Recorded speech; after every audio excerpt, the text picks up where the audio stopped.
ప్రతికూల పరిస్థితులను అధిగమిస్తూ చదువుల్లో రాణిస్తున్న విద్యార్థులు ఎందరో ఉన్నారు. కానీ మనిషి శరీర నిర్మాణంలో కంటి చూపు లేకపోతే ఎలా ఉంటుందో ఒక్కసారి ఆలోచించండి. చూపే లేకపోతే చుట్టూ గాఢాంధకారం అలుముకుంటే ఎలా ఉంటుందో ఊహించవచ్చు. అందుకే సర్వేంద్రియానం నయనం ప్రధానమన్నారు. కానీ ఆ కటిక చీకట్లను తొలగించుకుంటూ కలలు కంటూ లక్ష్యాలను సాధించే దిశగా సాగుతూ ఈ చిన్నారి విద్యార్థులు ఆత్మవిశ్వాసానికి ప్రతీకగా నిలుస్తున్నారు. హైదరాబాద్లో అంధ విద్యార్థుల కోసం తెలంగాణ ప్రభుత్వం నిర్వహిస్తున్న government girls high school for the బ్లైండ్లో చదువుకుంటూ తమవైన లక్ష్యాల దిశగా సాగిపోతున్న విద్యార్థులపై ప్రత్యేక కథనం. My name is Harshita. I am studying in 10th class. I am from Government High School for the Blind Girls, Malakpet. నేను చిన్నప్పుడు కొంచెం చూడగలిగేదాన్ని. అప్పుడు ఒక ప్రైవేట్ స్కూల్లో చదువుకునేదాన్ని. అక్కడ నాకు రాయడం చదవడం చాలా ఇబ్బందిగా ఉండేది, కనిపించకపోయేది. అసలు నన్ను తీసుకెళ్ళాలన్నా ఒకరు ఉండాలి నా చుట్టూ, అది చాలా ప్రాబ్లం అవుతుండే. కానీ మా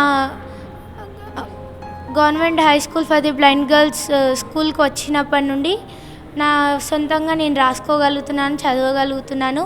నా వర్క్స్ కూడా ఇప్పుడు నేను చేయగలుగుతున్నాను. ఇక్కడికి వచ్చాక నేను చాలా నాలెడ్జ్ నేర్చుకున్నాను. मेरा नाम गुलेज़ ज़हरा है. मैं 8वीं कक्षा में पढ़ती हूँ. मैं government high school for blind की स्टूडेंट हूँ. मैं अगर कहीं जाना चाहती हूँ तो बस में या कहीं एयरपोर्ट में या कहीं और दूसरे क्लिनिक में, हॉस्पिटल में, तो मुझे दूसरों के ऊपर डिपेंडेंट होना पड़ता है. और नॉर्मल बच्चे समझते हैं कि ये बेचारी है, ये इससे हमसे हमदर्दी करते हैं, तो ये सब फेस करना पड़ता है. బ్రెయిలీ లిపి, ఆడియో పుస్తకాలు, వాయిస్ నోట్స్, మొబైల్, కంప్యూటర్ వంటి సాధనాల ద్వారా వారు పాఠాలను అర్థం చేసుకుంటున్నారు. అయితే ఈ అంధ విద్యార్థులకు ప్రత్యేక బోధనా పద్ధతులు, అవసరమైన సౌకర్యాలు అందిస్తూ సమాన అవకాశాలు లభించినప్పుడు అంధ విద్యార్థులు ఇతరులను మించిన విజయాల్ని సాధిస్తారు. ఉపాధ్యాయుల సహకారం, తల్లిదండ్రుల ప్రోత్సాహంతో చదువులో మంచి ప్రతిభను వీరు చూపిస్తున్నారు. స్కూల్లో అయితే ఎలాంటి ఇబ్బందులు ఉండవు. కానీ ఒక్కసారి సొసైటీలోకి వెళ్తే మాత్రం మా డ్రెస్సింగ్ సెన్స్ కానీ, బిహేవియర్ కానీ, టాకింగ్ ఆఫ్ వే పైన, మేము నడిచే మొబిలిటీ పైన చాలా డిఫికల్టీస్ ఫేస్ చేస్తూ ఉంటాము. అవన్నీ ఓవర్కమ్ చేసుకోవడానికి కొంచెం టైం పడుతుంది. మా చుట్టూ ఉన్న ఫ్రెండ్స్ ద్వారా తెలుసుకొని కొన్ని చేయడం, మరియు మా పేరెంట్స్ లేదా టీచర్స్ మా గైడెన్స్ ఇచ్చేవాళ్ళు అన్నీ చెప్తారు. సో దట్ మేము అన్నీ ఓవర్కమ్ చేసుకుంటాము. టీచర్ ద్వారా మా స్కూల్ గురించి కూడా చెప్పాలి.